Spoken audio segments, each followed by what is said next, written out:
Gracias, Murdoch. Bienvenidos, amigos queridos. ¿Cómo están todos ustedes? Un jueves más de ciencia y tecnología. Por acá, esta ciudad tan loquita donde nos tocó vivir, que desde ayer veíamos marchas y paros por todos lados, pues hoy también trae por ahí algunas cuestiones respecto a transporte público que nos traen sufriendo mucho y les ofrecemos una disculpa por la hora, pero el tema que vamos a tratar es tan importante que bien vale la pena cualquier espera. Está con nosotros hoy nuestra querida doctora Adriana Gómez Bonilla. Hablamos de mujeres científicas, mañana que es Día de la Mujer, en esta conmemoración, que no celebración, queridas amigas, conmemoración sobre estos derechos, buscando equidad y demás. Hoy va a ser muy importante el tema que traemos porque hablar de cátedras CONACYT no es cualquier cosa. El CONACYT que está en el ojo del huracán ahorita en esta cuarta transformación, donde se dan a conocer todos estos infortunados sucesos, hablando de miles de millones por ahí desperdigados. Hay mucha tela de donde cortar y ahorita, créanme, que se van a enterar de bastantes cositas. Bienvenida, doctora. Muchas gracias por estar otra vez en INADEC TV. Más que leyes, educando la conciencia. Bueno, buenas tardes, muchas gracias.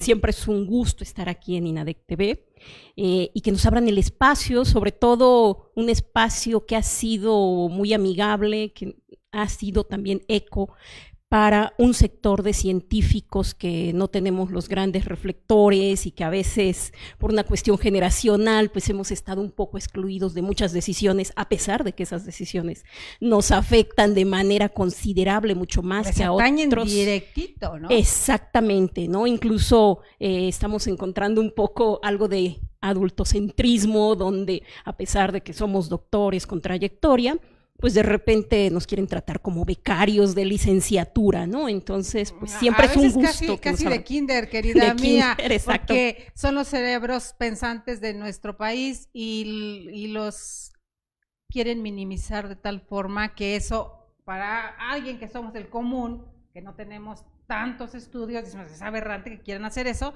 pues me imagino que es insultante para ustedes, con toda una trayectoria, con tanto trabajo, con tanto estudio, que de repente, utilizando una palabra muy coloquial, los quieren ningunear como si fueran cualquier cosa, ¿no? O sea, eso no es correcto, a todas luces. Yo creo que das en el clavo, como dicen coloquialmente, justamente es eso, ¿no? O sea, finalmente hay un desprecio, porque yo no encuentro otra palabra, aunque se oiga muy fuerte, de lo que es un catedrático CONACYT. Un catedrático CONACYT, para nuestros, quien nos sigue, brevemente les resumo, es un trabajador científico de alto nivel. Es decir, no es becario, ya no está en proceso de formación. Claro, siempre estamos aprendiendo, yo creo que todo mundo está siempre en aprendizaje. Decía el maestro, la vida siempre es un ensayo, ¿no? Correcto, correcto. Pero tenemos un contrato laboral, es decir, somos personal contratado por el CONACYT.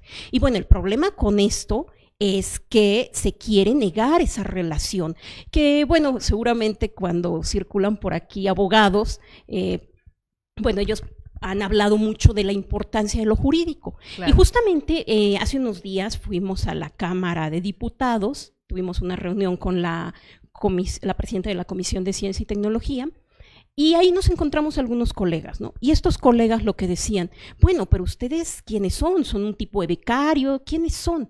Y una cosa que les decíamos, no, somos trabajadores, tenemos un contrato por tiempo indeterminado, la mayoría, otros por 10 años o por 5, pero finalmente es un contrato laboral. Y decíamos, y nos decían ellos, bueno, pero si es un contrato laboral, entonces, ¿por qué los tratan como los tratan? Y decíamos, excelente pregunta, ¿no? Y bueno, esto surge mucho a partir de que hubo unas declaraciones que yo considero un poco desafortunadas por parte de la directora del CONACYT, la doctora Elena Álvarez, correcto, cuando ella dice, es que encontré 1,500 catedráticos colgados de la nómina. Y nosotros decimos, no estamos colgados, porque no somos, nadie de los catedráticos es aviador. Literalmente les estaba diciendo aviadores, y eso es muy, muy grave. Una acusación que no vimos ningún fundamento y que eso es mucho más grave, doctora. Correcto, porque finalmente nadie ahí cobra sin trabajar. O sea, ya desde ahí estamos entendiendo algo mal. O sea, son trabajadores con los que el CONACYT, ¿sí?, la administración pasada firmó un contrato laboral. No es ni siquiera un contrato de becario, no es un contrato de prestador de servicios por honorarios, no, es un contrato laboral.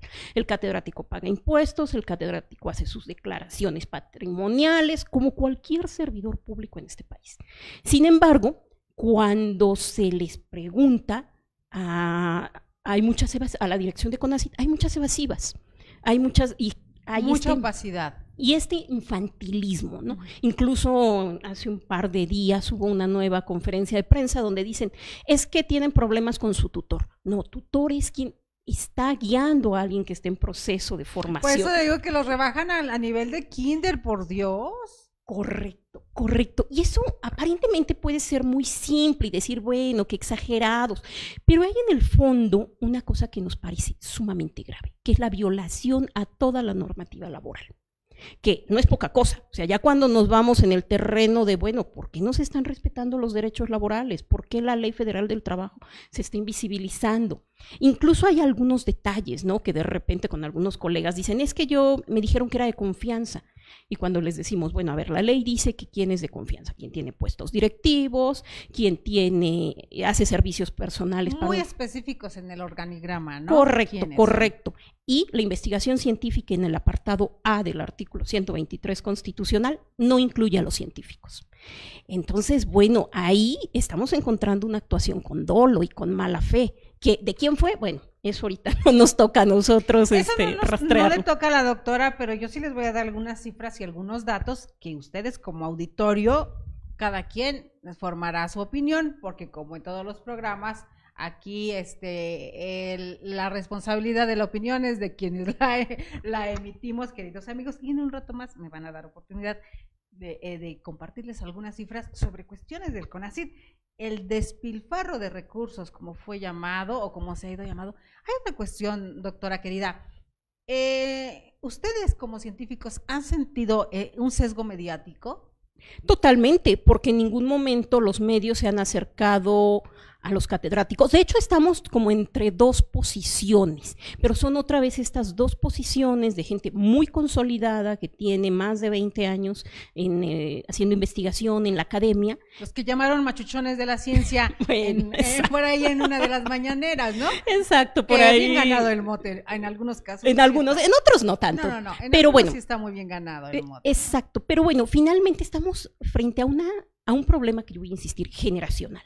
O sea, ¿dónde estamos los científicos jóvenes? Que yo insisto, tampoco somos tan jóvenes, pero ¿dónde estamos? Comparación, digo, hablando, claro. Hablando de en edades respecto al trabajo que realizan los catedráticos y la gente de ciencia, un rango de entre 35, 45 años, 35 y 50 son científicos muy jóvenes. Correcto, correcto. Para entenderlo nosotros. Sí, correcto. Porque también cuando vemos en algunas universidades de las más grandes de este país, resulta que la edad media está en los 60 años. O sea, es decir, la mayoría de sus investigadores, de sus profesores, están en ese rango de edad. Entonces, bueno, los que tenemos un poco menos, unos 20 años menos, pues somos relativamente jóvenes. Generación joven. Y nosotros no hemos tenido espacios, por eso agradecemos mucho a INADEC TV que nos abra la oportunidad de decir lo que estamos pensando. No vamos a decir aquí medios de competencia, pero bueno, nos hemos acercado y finalmente ha sido una invisibilización. O entonces, te graban 1 hora y te transmiten 2 minutitos. También eso puede ser, ¿no? Eso también sucede. Una de las funciones o de las necesidades que veíamos al inicio del proyecto de Más que Leyes, Educando a la Conciencia, al hablar con el rector, el dueño del instituto, era precisamente eso, el transmitirlo directo para que no haya censura en absoluto. Muchas veces, por eso se dan cuenta, queridos amigos, que a veces nos colgamos un poquito de tiempo, pero es válido cuando el tema es tan apasionante, es tan interesante que no lo puedes cortar porque ya sigue otro programa pagado y otros comerciales, ¿no? Eso yo creo que agradecemos infinitamente al Instituto Nacional de Desarrollo Jurídico precisamente por eso. Yo conocí a la doctora Rebeca hace un tiempo y al ofrecerle el espacio, pues sí, me dijo, por supuesto que sí, porque espacios no los hay, es complicado. ¿Por qué lo sienten ustedes que es complicado para los científicos? Yo creo que en primer lugar tiene que ver con que hay una idea de que la ciencia es una cosa como inalcanzable, que sí hay un sector hay de colegas que se ha encargado de eso, incluso por ahí, entre menos entienda, sienten que es mejor. Pero bueno, habemos otro sector que consideramos que la ciencia es un producto social y que de hecho en este país la mayor parte del desarrollo científico es financiado con recursos públicos, de ahí que los científicos tenemos un compromiso. Y claro, hoy en día está muy en el discurso hacer ciencia con beneficio social para resolver problemas y hay todo un debate, ¿no? Si se vale, si no, si incluso esto de la ciencia, la soberanía científica, que ha sido una de las declaraciones. Esa declaración, y a esa iba la soberanía científica de nuestro país, que precisamente la doctora Elena Álvarez pone, y con eso se le fueron encima a mucha gente. ¿Hasta dónde es soberanía científica cuando de repente, platicábamos con la doctora Rebeca en un programa anterior, que parecía que iba a estar supeditado la ciencia mexicana a el escrutinio extranjero para poder ser aprobada? Entonces, ¿cuál soberanía? ¿O de qué se habla? Correcto. O sea, yo creo que esa pregunta es fundamental para entender. Desde nuestro punto de vista, consideramos que aquí hay algo que no se está entendiendo. O sea, porque finalmente cuando se habla de soberanía científica no es como hablar de soberanía alimentaria, donde yo mismo produzco todo y garantizo. No, autosustentable. Pues, correcto. Digamos, se puede generar, que eso es otra visión, pero bueno, yo en ningún momento he escuchado nada desde la dirección de CONACYT ni de los funcionarios. No. Eso no hay. Algo que es el conocimiento generado desde posiciones decoloniales, que brevemente se los resumo. Es cuando se habla de que por cuestiones históricas, nosotros como científicos venimos de visiones y de formas de entender el mundo muy vinculadas a lo que se generó en Europa en el proceso de la Ilustración. Y entonces, bueno, esto del método cartesiano y demás. Entonces, justamente, hay un grupo en América Latina muy fuerte hoy en día, que son la escuela de pensamiento de los decoloniales, que ellos lo que dicen es, por supuesto que podemos ir construyendo nuevas formas, pero no dicen rompemos tajantemente con todo lo que hay, sino dice vamos haciendo un diálogo entre esta visión más anglocéntrica o eurocéntrica en algunos casos, con lo que se está generando en América Latina, y hacen una acotación, y dicen, en las ciencias sociales funciona muy bien, pero tenemos el reto para las ciencias físicas, las biológicas, ¿cómo le vamos a hacer para construir ese diálogo?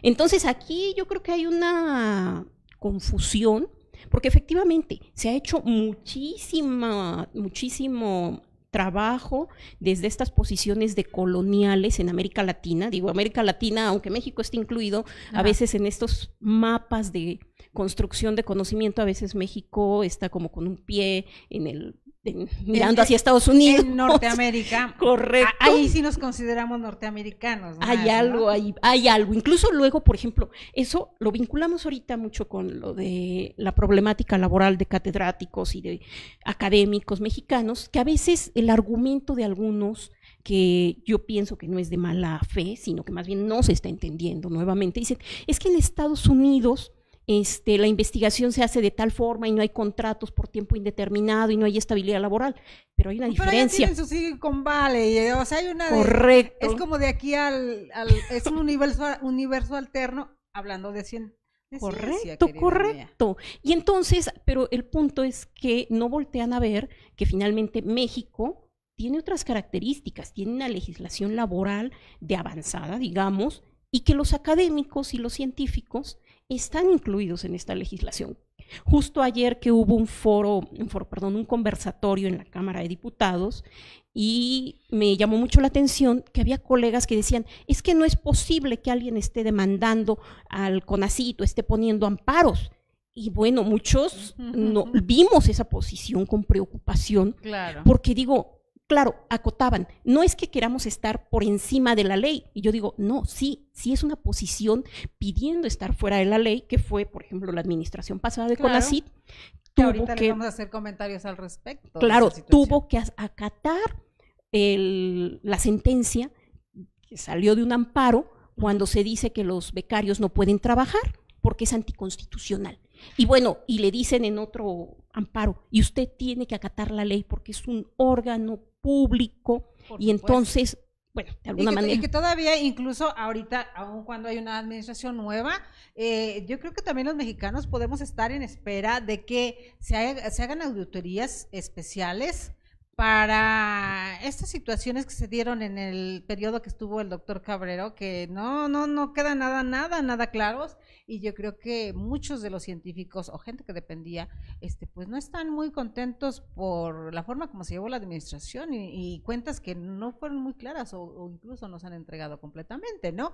Y en eso de borrón y cuenta nueva, pues hay cuestiones donde yo creo, yo como mexicana, y repito otra vez, cada quien se hace cargo de su opinión, pues no, ahí como que no está muy las cuentas claras, ¿no? Correcto, porque justamente, bueno, incluso el vocero de la presidencia dijo que tenían datos muy alarmantes, y bueno, yo esperaría también que sí se proceda, porque finalmente se manda un mensaje, si no se procede, de impunidad. Tú puedes hacer lo que quieras. Exacto. Que eso es un poco lo que ha venido pasando en el caso específico de cátedras, ¿no? Por ejemplo, tenemos colegas despedidos y el asunto es que usted, claro, mal evaluados, porque además las evaluaciones son muy subjetivas por gente que no es experta, como ya habíamos platicado en un programa anterior, y además de eso, incluso aquí quisiera señalar, porque una colega dialogando hace un par de semanas, decía, ¿cómo es posible que se escandalizan, que no es que esté bien, con todos los nombramientos polémicos que hubo hace un par de semanas en CONACYT? Dice, pero de la administración pasada dejaron al evaluador, al subdirector de evaluación y seguimiento de cátedras, que es un licenciado. Y un licenciado que además tampoco es experto ni en desarrollo científico, nada. O sea, él como un licenciado evalúa a doctores y que tienen postdoctorados o subespecialidades y demás. Claro, y él coordina, es lo que él se escuda, ¿no? Dice, yo coordino y llamo a expertos, pero como no tiene idea de cómo es una evaluación, porque además pedimos por transparencia sus datos, y resulta que él ha sido, digamos, su expertise es en evaluar viabilidad financiera de proyectos. De ahí, de la viabilidad financiera a la evaluación. Brinca en otro lado, querida. Claro, total. Viabilidad financiera de proyectos, y ahorita van a saber por qué. Claro. Y entonces, esta administración lo deja, no pasó nada, se queda, sigue repitiendo las mismas prácticas, o sea, y además es una persona que incluso hemos discutido varios catedráticos sobre su ética. O sea, cómo, porque sabemos muy bien que a estas alturas ya debe de haber, ya debe de conocer la Ley Federal del Trabajo, y sabe que no son causales de rescisión con las que él quiere que los catedráticos firmen su renuncia, y claro, al que no firma su renuncia le quitan su salario. Es coaccionado. Totalmente. De muchas formas. Totalmente. Aquí hay algo muy interesante, queridos amigos. Hablando de este comparativo que se hace con otras partes del mundo, de acuerdo a lo que cada país invierte de su Producto Interno Bruto en ciencia y tecnología, tenemos a México con el 0.5% de inversión, que ya lo hemos comentado también, que ni siquiera se llega a eso por todos los moches y lo demás que se va, que ahorita les vamos a comentar. Alemania nos manejan que tiene un 2.88% del porcentaje del Producto Interno Bruto del país. Austria, un 3.07%. Bélgica, 2.46%. China, 2.07%. República de Corea, 4.23%. Por eso vemos tantos celulares, queridos míos, para que vean. España, 1.22%. Rusia, 1.13%. Finlandia, 2.90%. Francia, 2.23%. Israel, que es el máximo, con 4.27%. Japón, 3.28%. Ahí en Israel yo preguntaría qué tanto invierten en ciencia, pero esa es otra pregunta que ahorita me contestará, doctora. Suecia, 3.26%, y Noruega, 1.93%. El promedio mundial es 2.23%. El promedio mundial, queridos amigos. Y estamos hablando que nuestro país, México, invierte en ciencia y tecnología 0.5%. Pero ahorita que les dé otras cifras de otra cuestión, todavía se van a alargar más. A ver, vamos con los porcentajes, doctora querida. Bueno, yo creo que es un ejemplo, ¿no?, de cómo México no solo no está en la media, Ni siquiera llega al 1%. O sea, ni siquiera la media. El promedio mundial es 2.23%. México tiene 0.5%. Correcto. O sea, yo creo que ese es un dato alarmante. Efectivamente, estamos en un país en crisis, en austeridad. Sin embargo, si no se tiene la visión. Estamos hablando de los sexenios pasados. Correcto. Ah, bueno, también esa es otra. Esa es otra cuestión. No vale, no, sí, claro. No esperemos la austeridad republicana. Todavía no. El 1 de diciembre para acá. Estamos hablando, estas cifras son de los sexenios. Claro, y justamente algo que encontramos es que no ha habido inversión, o sea, sí hay, pero no la que se debería, pero se pretende alcanzar el desarrollo. Fíjense, si se acuerdan, en algún programa anterior yo les recomendaba leer a Marcelino Cerejido. Él dice una cosa muy interesante, que México tiene investigación de la mejor, que efectivamente se compara con la de cualquier país del mundo. Sin embargo, no tiene ciencia. ¿Y por qué no tiene ciencia? Porque no hay esta inversión suficiente, no existen los puentes que permitan articular distintos sectores. Y sobre todo, su capital humano está desaprovechado, porque ese es otro dato.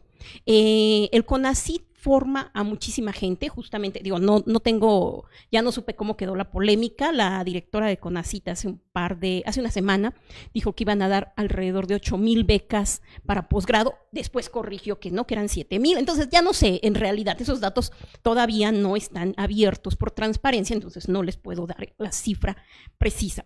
Pero lo que sí es que aquí la pregunta es, se está invirtiendo muchísimo en formar recursos humanos, que está bien, yo creo que es algo válido. Sin embargo, toda esa gente que se está formando después no encuentra una fuente de empleo como científico. Y entonces la pregunta es, bueno, ¿y esa inversión qué resultados nos está dando? Por supuesto. Y después, los pocos que logran colocarse, existe esta idea de decir, pues lo sigo tratando como becario, no le doy condiciones, porque bueno, en algún momento espero que tengamos oportunidad de invitar a algunos catedráticos CONACYT, sobre todo porque se planteó en la administración pasada como el programa de élite. Exacto. Que iba a salvar. Que ahí es bien peligroso, querida mía, porque totalmente es polarizar la opinión pública sobre ustedes. ¿Con qué fin? Yo me pregunté, yo escucho, veo, analizo y digo, ay caray, aquí lleva mucha jiribilla, como decimos en el medio, aquí lleva otra cuestión. ¿Cuál fue el fin de estigmatizar a los científicos, a los catedráticos, a los académicos más importantes del país? Eso está muy extraño, ¿no? Yo lo que creo que al final es crear un ambiente donde no se permita la organización del catedrático, porque finalmente los catedráticos, al ser trabajadores, tienen derechos que están establecidos en la ley. Y bueno, sabemos muy bien, cualquier grupo organizado puede parar muchas cosas. Y bueno, desafortunadamente los catedráticos no ha habido esa capacidad de organización colectiva. Hay algunos que están haciendo el esfuerzo, pero tenemos mucho esta idea de algunos colegas que dicen, yo soy excelente investigador y a mí me va a ir bien, porque el que quiere organizarse es porque está descerebrado. El que quiere un sindicato, el que quiere una asociación para defender sus derechos es porque no es bueno. Y oh sorpresa, estamos teniendo gente que es SNI, que tiene muchísima productividad y le están corriendo. Y ahora ni siquiera la corren por mala evaluación o por no haber entrado al SNI, que era como las causales comunes. Si no hay otras políticas medio ahí opacas. Por ejemplo, tenemos documentados alrededor de 10 casos, donde lo que les dicen es, tienes una denuncia en función pública, tienes que renunciar. Y bueno, ahí la pregunta que vemos alarmante, y yo ahí sí lo puedo decir porque tengo los datos en la mano, por ejemplo, si ese criterio se lo están aplicando a todo mundo o también es discrecional, porque no solo con los catedráticos, porque la ley en ningún momento dice que alguien que tiene una denuncia en función pública tenga que renunciar, más bien función pública analiza y si considera que están obstaculizando el proceso de investigación, lo suspende. Y bueno, en este sentido, vemos que es una práctica que, digo, yo no conozco están siendo juez en ese mismo instante, ¿no? Claro. Además, la presunción de inocencia de todos los mexicanos, ¿dónde la dejan? Correcto. Por ejemplo, hay un caso que hubo con una directora de un centro CONACYT en Yucatán que le pidieron su renuncia. No conozco, yo no puedo hablar de los detalles, o sea, más que lo que ha salido en los medios, las declaraciones públicas, ¿no? Correcto, pero ella dice, a mí jamás me mostraron dónde estaba la sanción de función pública, pero ella, bueno, tendrá sus razones por las que renunció. Ese mismo procedimiento se los están aplicando a algunos catedráticos. Obviamente los catedráticos dicen, yo no renuncio, y al no renunciar, pues les quitan su salario. Pero, digamos, si estuvieran aplicando ese criterio, digo, de eso yo cuando quieran les muestro todas las pruebas.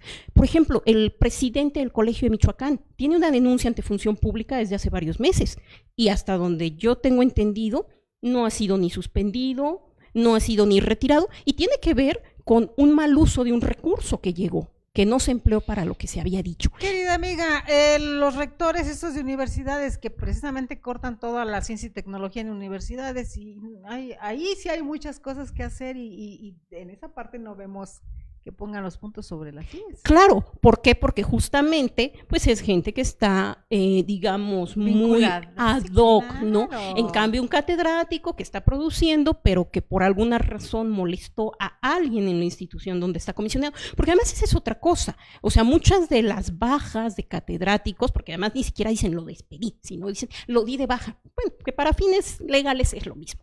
Entonces, como cuando se decían abatir, para no mencionar la palabra, que ahorita, curiosamente, sí mencionan todos los medios, estás en el recuento de cuántos asesinatos, lo dicen así, con mayúsculas, hay cada día. Todo tiene un para qué en esta vida. Totalmente, totalmente. Sí. Aquí hay unos datos muy interesantes, hablando de que México solamente invierte 0.5% del Producto Interno Bruto, son más que alarmantes, porque ahora sí que me dio la tarea de hacer tarea, ahora sí, querida mía. Por aquí nos mencionaron que desde el 2009 al 2017 había unos llamados, ¿cómo los llamaron? Por aquí los anoté, los fondos perdidos, los fondos perdidos, 24,448 millones de pesos, cualquier cosa, queridos míos, por ahí perdidos.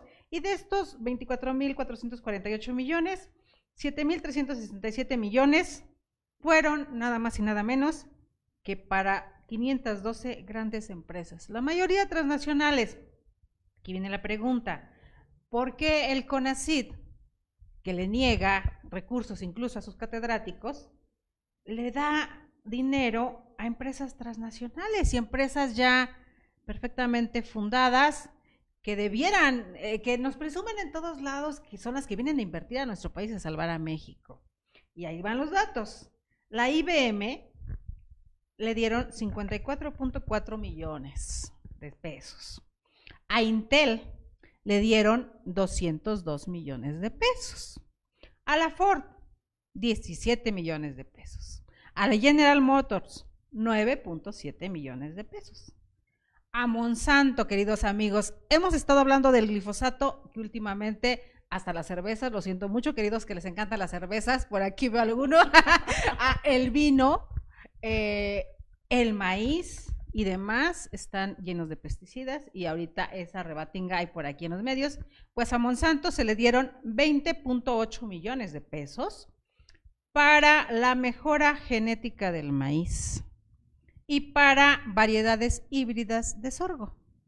Queridos amigos, Monsanto está acabando con el planeta. Yo lo he dicho desde hace mucho tiempo en SDP Noticias, donde tengo la fortuna de escribir, lo he comentado muchas veces, documentado de otros países, y ahí sigue. Bayer, que precisamente ahora es dueño también de Monsanto, a Bayer le dan 21.7 millones para herbicidas y para investigación médica.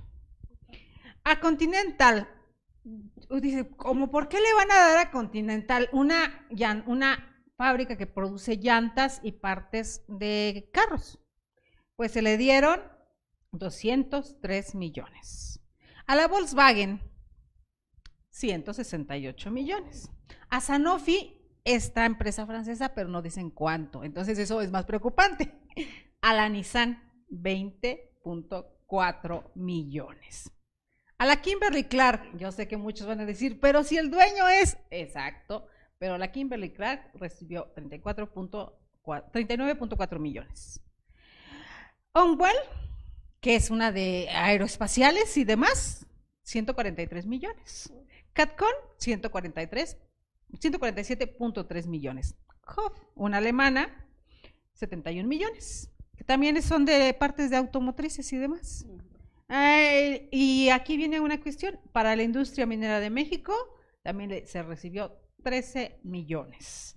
A grandes rasgos son estas empresas, la mayoría transnacionales, que se llevaron la cantidad de 7.367 millones de pesos, 512 empresas, que es lo que dicen, y la información, por ahí tenemos la fuente de la jornada, que fue quien saca esta información con pelos y señales, queridos amigos, que vimos que en algunos medios no quisieron mencionar, porque obviamente pues muchos son patrocinadores de... ¿Y qué hacemos? Pero como nosotros no necesitamos patrocinadores porque somos del Instituto Nacional de Desarrollo Jurídico, pues les compartimos punto por punto cada una de las cuestiones. 50,000 millones de pesos en el sexenio anterior habrían beneficiado a todas estas infraestructuras. Y hasta la otra situación, que hace poquito, por ahí muchos se rasgaron las vestiduras. Estas empresas, el conflicto de intereses que también muchos de los empresarios, de los políticos, se van a las empresas, hablando de personajes tan importantes como Zedillo, como Georgina Kessel y Francisco Gil Díaz. Digo, que están en empresas de ese tipo, pues dicen que no son conflicto de interés. Yo creo que ahí estamos ante una situación que nos habla mucho por qué no puede despegar la ciencia en México. O sea, porque de la pregunta... 1.5 millones le da la iniciativa privada, esas transnacionales se llevan ¿cuánto? Esto es... Correcto, sí, correcto. ¿Es indignante? Sí, y justamente la pregunta es, ¿qué le dejó la Nissan para resolver los problemas del país? Porque yo no vi que crearan un transporte más eficiente, un camión menos contaminante. La Volkswagen, la Continental, digo, si estamos hablando de movilidad. Claro, sí, porque finalmente son recursos públicos. Puede ser que desarrollaron un sensor para sus vehículos, pero la pregunta es, ellos lo vendieron. Exacto, ¿y eso qué le reditúa a los mexicanos? Que yo creo que esa es la pregunta de fondo. ¿Cuál es la parte? Exacto, ¿cuál es la parte que estas empresas transnacionales que vienen a embolsar sus bolsillos, a engordar sus bolsillos a México, qué le dejan a México? Aparte de la situación de aquello, de los estímulos fiscales, ¿de qué era? Ay, los estímulos fiscales. Sí, hay un estímulo. Pero era un especial que ahora lo cambiaron por estímulos a la innovación, pero es exactamente lo mismo. Le daban estímulos fiscales, que era más bien condonarles o perdonarles impuestos a las empresas por hacer un bien para México. Pero tú dices, a ver, les dan dinero ¿y les condonan impuestos? Yo creo que ahí estamos ante un escenario que nos muestra cómo se utiliza el dinero público para beneficio privado.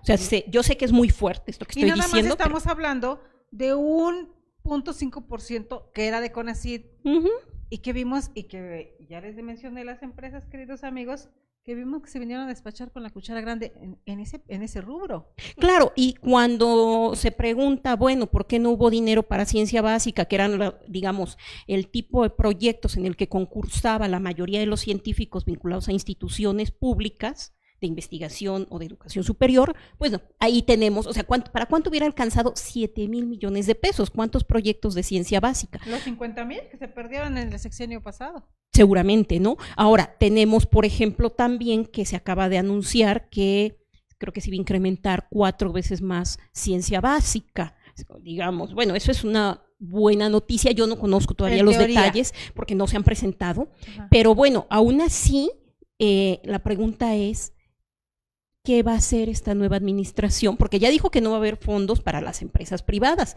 que ayer en el conversatorio... Que esos 50,000 del sexenio pasado ahora sí se van a invertir acá. Eso me daría mucho gusto empezarlo a ver, porque justo ayer en el conversatorio, pues estaban protestando, ¿no?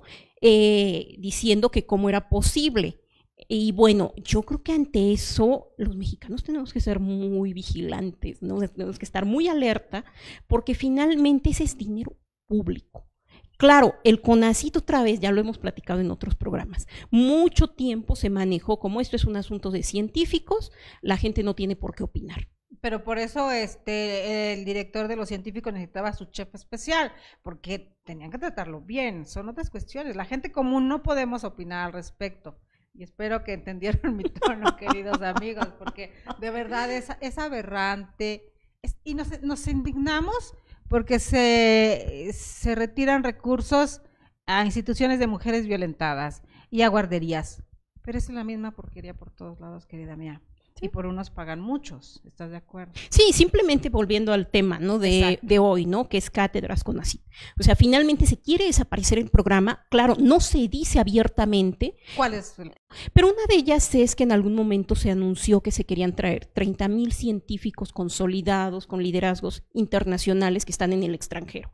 La pregunta es que 30,000 científicos ¿de dónde? ¿De qué país? ¿Mexicanos? Mexicanos que fueron formados con recursos públicos que se fueron porque no tuvieron un mecanismo para colocarse. Pero la pregunta aquí es, y ahí tenemos documentados como Federación Latinoamericana de Trabajadores Científicos un par de casos de colegas que eran sumamente prestigiados, trabajaban con premios Nobel en Estados Unidos, llegaron a México, se insertan en un centro CONACYT y a los pocos meses hay un conflicto y todavía, de acuerdo a los datos de transparencia, la demanda está en la Junta Federal de Conciliación y Arbitraje.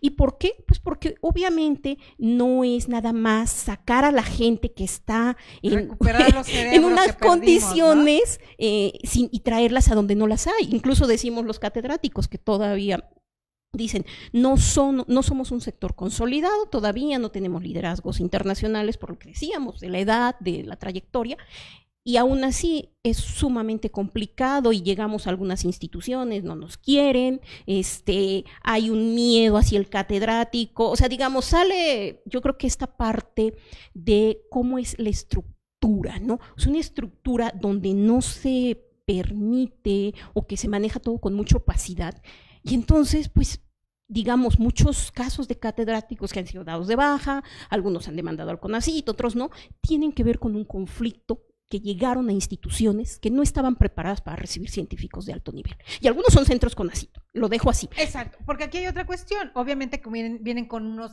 lineamientos, procedimientos de primer mundo, por llamarlo de esta manera, insertarse nuevamente a el cochinero que se tiene dentro, pues es complicado. Obviamente va a empezar a pugnar porque las cosas se hagan como de donde viene acostumbrado, pensando que puede ser una mejora para el país. Pero acá pues no se quiere cambiar, porque si se cambia se pierden muchos privilegios. Correcto, y justamente, por ejemplo, tenemos unos casos en la federación, ¿no?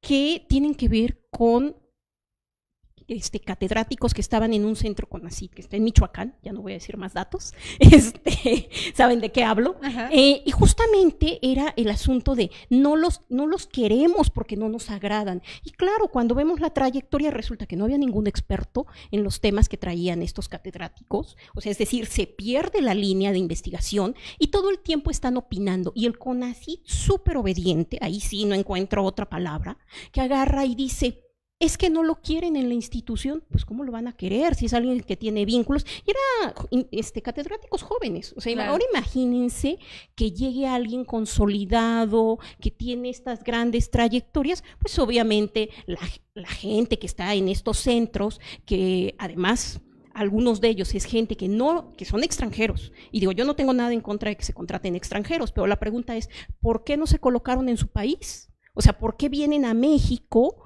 y se colocan aquí?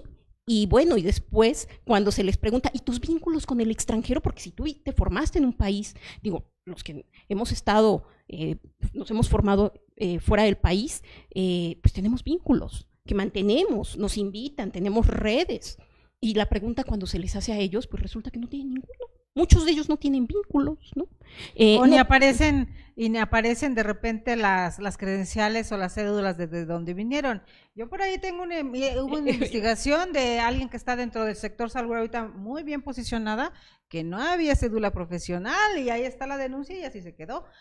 Eso es muy grave, eso es complicado. Exacto, y justamente, digo, con estos investigadores que están en estos centros CONACYT, que parece que, digo, voy a decir algo que a lo mejor a algunos no les va a gustar, pero los que lo hemos vivido van a saber, los que lo han vivido saben de qué estoy hablando. Muchas veces hay centros CONACYT donde lo que cuenta es la nacionalidad.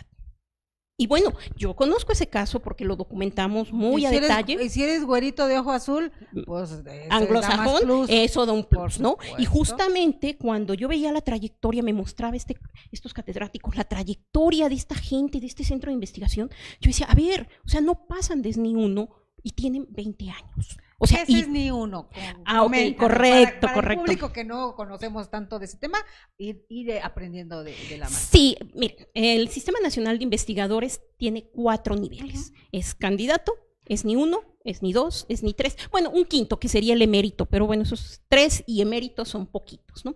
Y bueno, eso significa el SNI, Sistema Nacional de Investigadores. Es que como ellos están inmersos en ese mundo, se les hace así, para ellos es normal, para nosotros no tenemos que ir aprendiendo. Y entonces va por niveles. Por niveles. Ajá. Entonces, justamente tiene que ver que conforme se va avanzando en la trayectoria, pues esperaría que se vaya subiendo. Okay. Claro, el SNI tiene, en algún momento haremos un programa exclusivo del SNI, tiene muchísimas controversias, ¿no? Incluso a veces yo conozco casos de investigadores muy reconocidos, de centros de investigación muy destacados, que han demandado al CONACYT por dolo en las evaluaciones del SNI. Por ejemplo, era el caso de un investigador que era SNI 3 y lo bajan a SNI 2, cuando era una persona sumamente productiva, con amplia trayectoria, y entonces al parecer había un conflicto de interés. El evaluador lo evaluó mal porque le estaba cobrando una cuenta.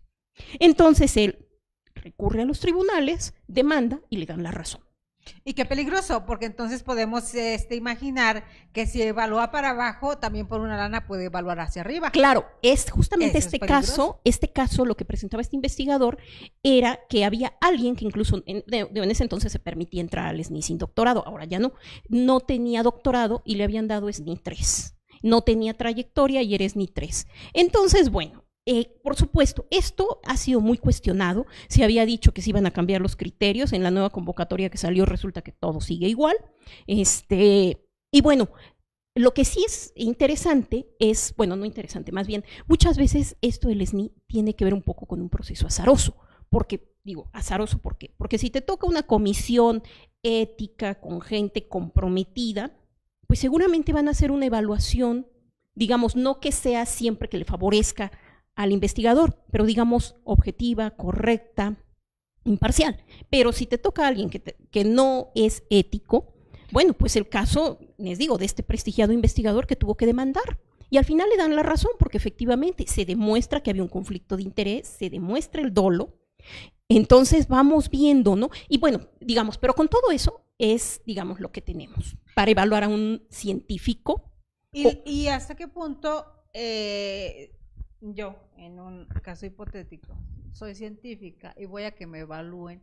¿Cómo sé si realmente quien me evalúa tiene la preparación suficiente para evaluarme a mí? Porque ahí hay otra cuestión.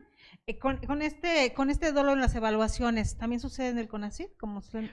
Correcto. Digamos, de hecho, el SNI depende del CONACYT. Ajá. Y entonces, justamente, no siempre, bueno, la única ventaja, entre comillas, que yo le vería a la evaluación del SNI es que hay una lista pública de quién evaluó.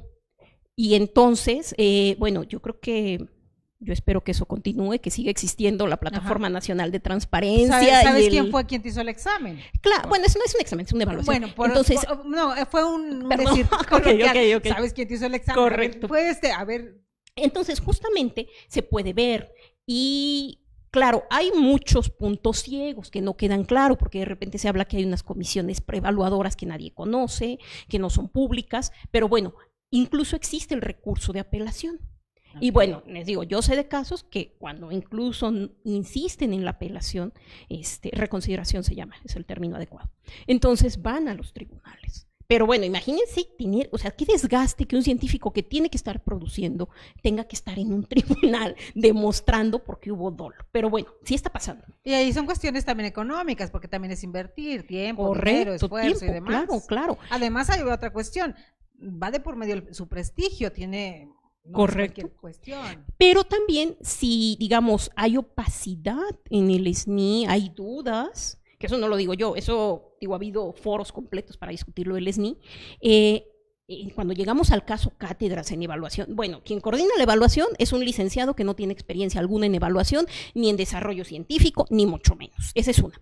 Esa era parte, nos regresábamos y es lo que hablábamos hace un rato. Claro, o sea, y ahí se hacen comisiones a modo. ¿Por qué? Porque gente que la tiene que evaluar a alguien con un perfil, porque su proyecto, digamos, es de ciencias sociales, de repente lo está evaluando alguien de ciencias biológicas. Y el argumento es que es del SNI, y cuando se les dice, ¿quién evalúa?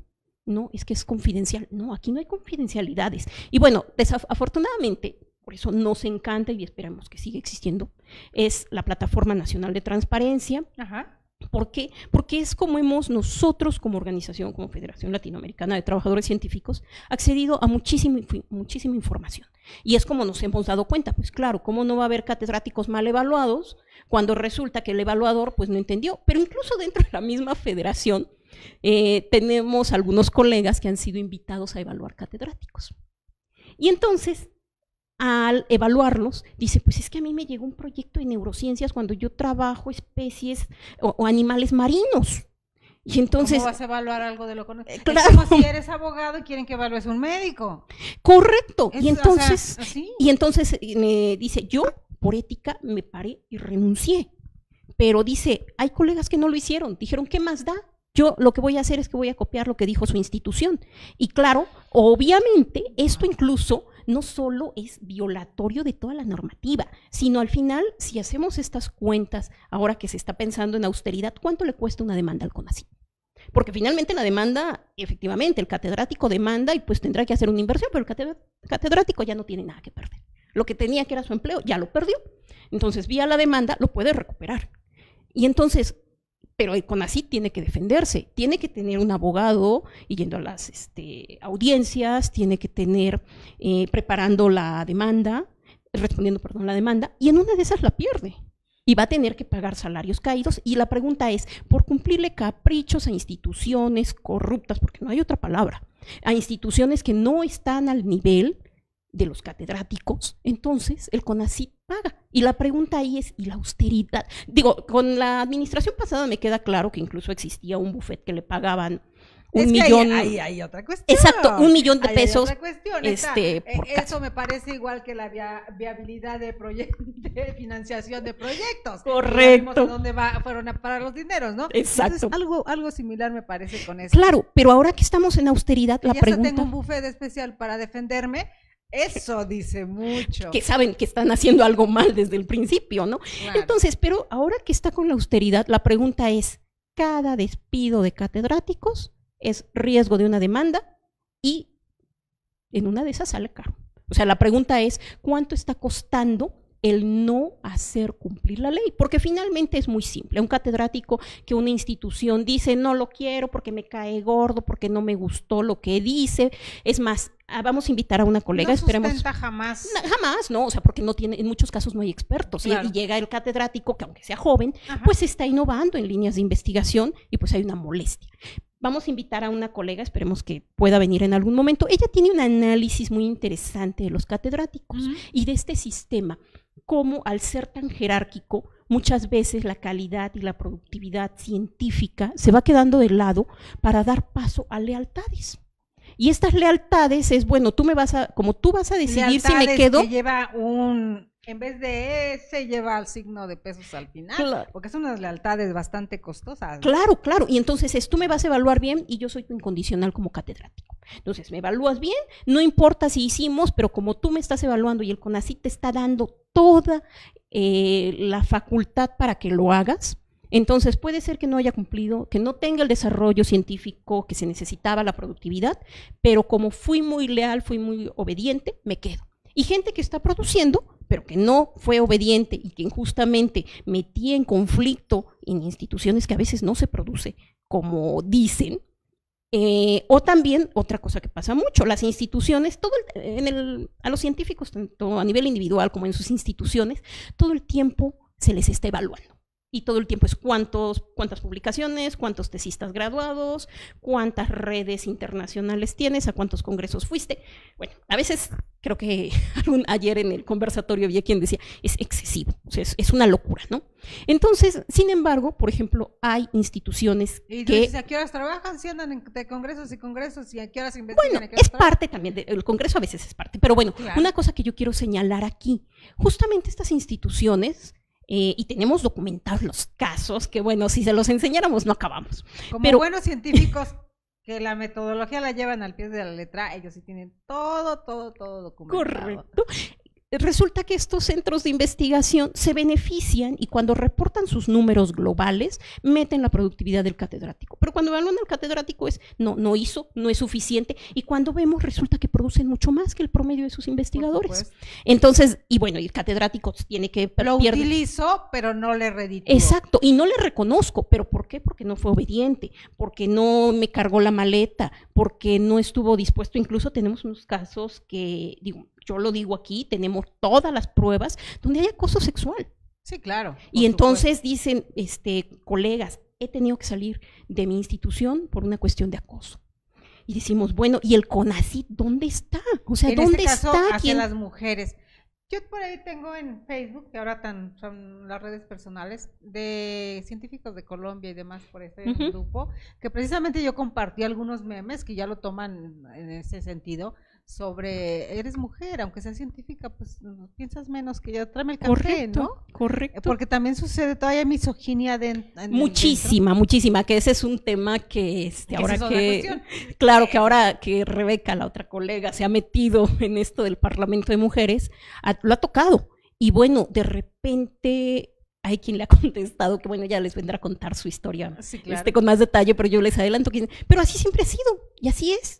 Y decimos, no es posible, o sea, no es posible que algo que ha estado mal se normalice, ¿no? Y que a veces otra mujer te conteste así. Correcto, eso es más grave. Y les digo, hablando de esta conmemoración que hacemos el día de mañana, 9, pues dices que grave que en los albores, en el siglo XXI, con mujeres científicas que trabajan hombro a hombro y a la par que los varones científicos, les den una respuesta de este tipo. Correcto, justamente estamos tratando de armar seguimos ahí trabajando en nuestra preparación de nuestro observatorio del trabajador científico y vamos a meter una sección de testimonios un poco como esto que dice Delia, que se volvió meme, pero desafortunadamente no es meme, son testimonios de catedráticas, donde por ejemplo hubo alguna que le dijeron, la exdirectora de cátedras le dice, bueno, sí, tuviste un embarazo de riesgo, pero quédate en tu casa. ¿Cómo pretende ser científica? La que quiere, puede. Y o dice, no te embaraces. O no te embaraces. Sí. Y bueno, digamos, ahí estamos documentando esto con las mujeres catedráticas que han atravesado por algún embarazo, porque incluso no necesitamos, porque alguien decía, es que no son todas. Pues no, pero con un caso que tengas, que el haber estado embarazada no se consideró en la evaluación, que no se tomó en cuenta, bueno, ya ahí nos está hablando que ya hubo una violación a derechos, pero desafortunadamente no es una, son mucho más. Entonces, y bueno, ante todo esto, nosotros teníamos mucha confianza en la nueva administración, que no hemos tenido eco, ¿no? O sea, ha habido una negativa a hablar el tema, no solo de la equidad de género, sino... Bueno, hemos visto las respuestas ante lo de cátedra. Por eso arrobamos, ven queridos amigos que arrobamos y ponemos en las redes sociales siempre a la jefa de gobierno y al presidente de la República, porque más de algunos sabemos que por ahí nos miran y en algún momento, aunque sea un resquicio, le tiene que llegar sobre estas situaciones, porque precisamente eso, donde se cierran para no ver una realidad innegable, querida Adriana, ¿qué podemos hacer? ¿Más que gritar hasta que nos escuche? Híjoles, yo espero que no, yo espero que en algún punto... No, bueno, yo creo que se han ido tocando puertas, ¿no? Y lo que sucede en Cámara de Diputados con la presidenta de la Comisión de Ciencia y Tecnología es como un buen sabor de boca, ¿no? Yo creo que sí, porque, bueno, lo primero que podemos decir nosotros, ahí sí hablo como federación, es que hemos sido escuchados. Se nos ha recibido, que eso yo creo que eso hay que reconocerlo porque por ahí anduve de mitotera, correcto. Sí, claro. Sí, no, eso ya es ganancia, es un espacio que está ahí.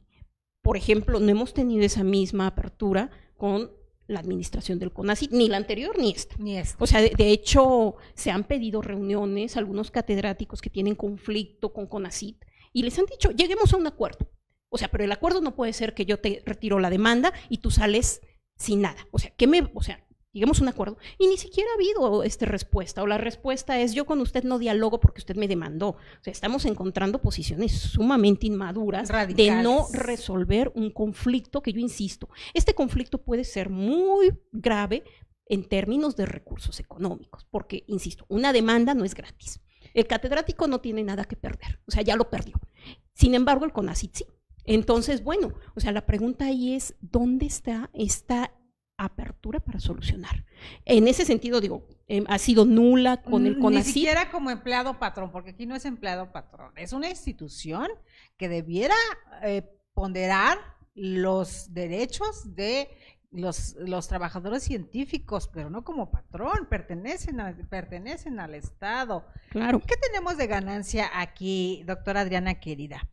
Pudiéramos llamar ganancia al hecho de que con esta lucha que tienen ustedes desde la Federación y ahora en el Parlamento de Mujeres con Rebeca, o el venir y exponer su voz aquí, o ir a la Cámara de Diputados, la ganancia pudiera ser que más científicas y más científicos están abriendo un poco la puerta de su laboratorio para ver el mundo externo, que a final de cuentas les afecta, aunque estén allá dentro del laboratorio. No, yo creo que sí, ese es un gran paso. O sea, la toma de conciencia yo creo que es una de las mayores ganancias.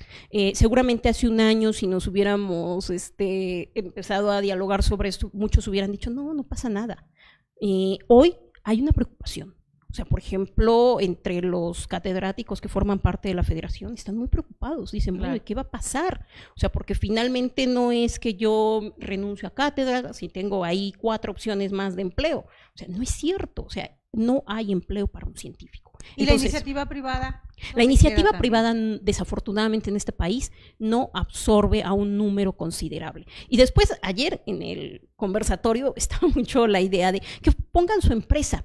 Y la pregunta que nos hacíamos algunos, ¿y con qué financiamiento? Porque no es poner un puesto de pepitas, queridos míos, y perdón, no estoy hablando de forma peyorativa, sino me refiero a que un científico, el nivel de recursos que necesitaría tener en su cuenta, cuántos ceros a la derecha en su cuenta personal para poder empezar con una empresa. Correcto, entonces no es trivial, ¿no? Entonces, bueno, ya más bien nos reímos a veces, yo sé que no deberíamos, pero bueno, tampoco esa risa nerviosa para no enojarse. Correcto, mía, correcto, ¿no? Correcto, pero justamente porque entiendes que ellos no entendieron el concepto o la petición que están haciendo. Claro, y además hay otra cosa.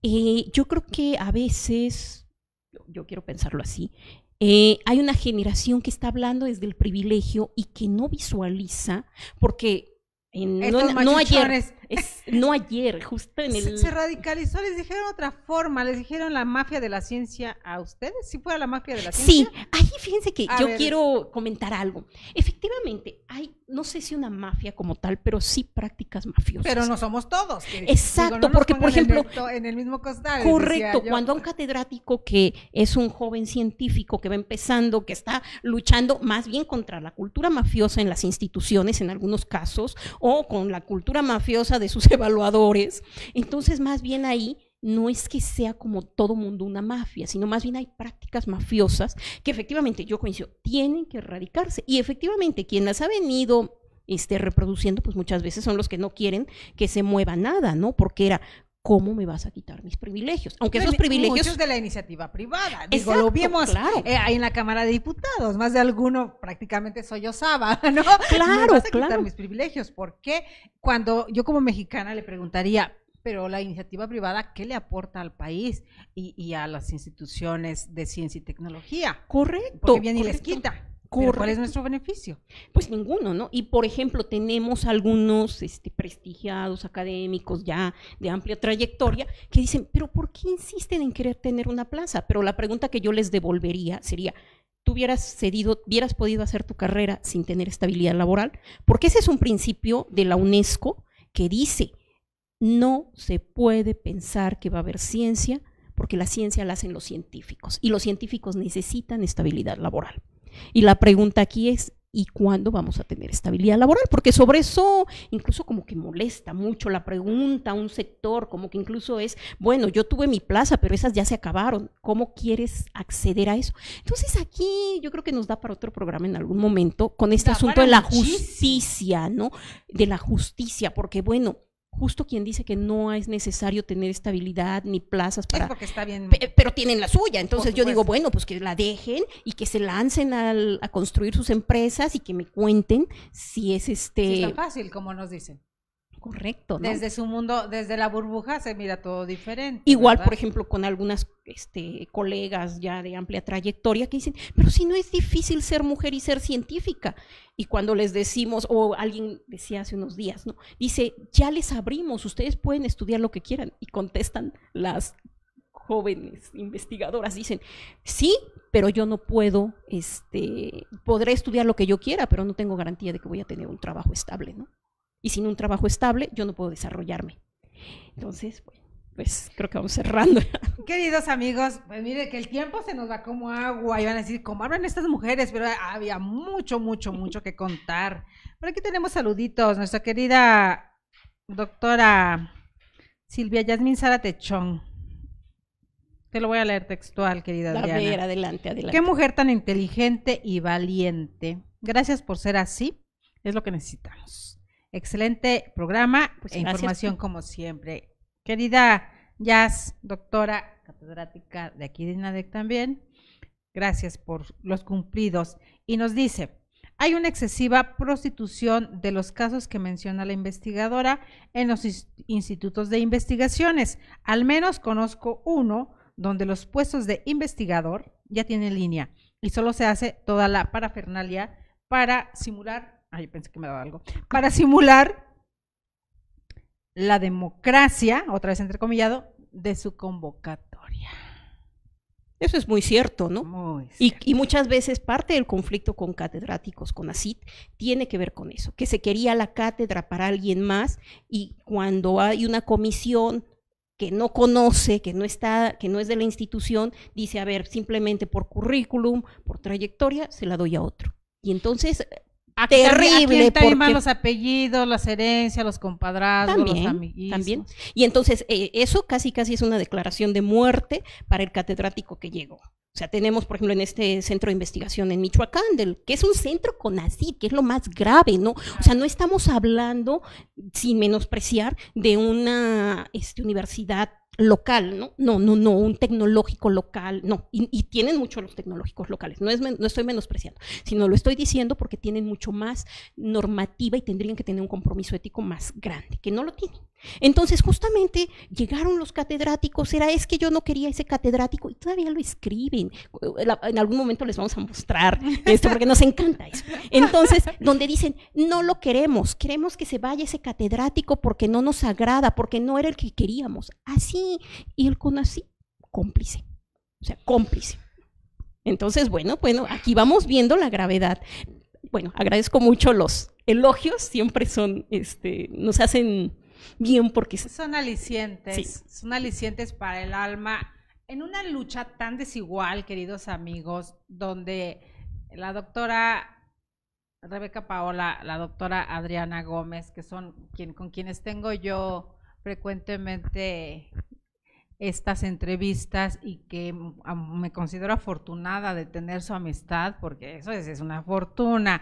Queridos amigos, de verdad, esta lucha que traen desde hace años y que afortunadamente pues ya tiene un año precisamente de que le hice la primera entrevista a la doctora Rebeca, justo. Y que al principio también era así como, hay cosas que no se pueden decir, no, ahorita sí ya casi todo se puede decir, queridos amigos, y que gran parte de la confianza que tienen ellos también es de la que deposita la gente y de estos alicientes, como me dice querida Silvia Yasmín, gracias, porque vaya que se necesita arengas de vez en cuando para esta lucha, lo repito, tan desigual, pero que sabemos que no va a ser infructuosa, Adriana, sobre todo. No, pues muchas gracias. Y bueno, nosotros partimos mucho, nada más ya para ir cerrando, de un concepto que es la dignidad. O sea, nosotros creemos que no puede existir un científico no puede desarrollar su trabajo no solo si no tiene condiciones, sino también tiene que ser un trabajo digno.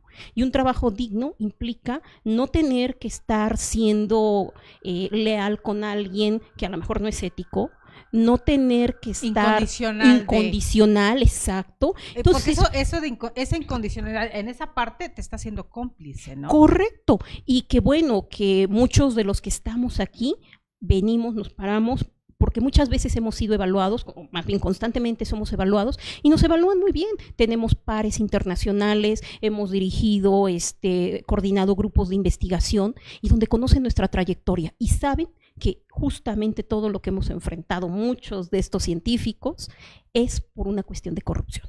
Entonces, bueno, agradezco mucho el espacio, Adelia, INADEC TV, y pues espero que no sea la última vez, sino claro que tenemos... A menos que nos tumben el canal, que no creo. No, yo espero que no ya no tenemos... Por acá dicen, no, queridos amigos, es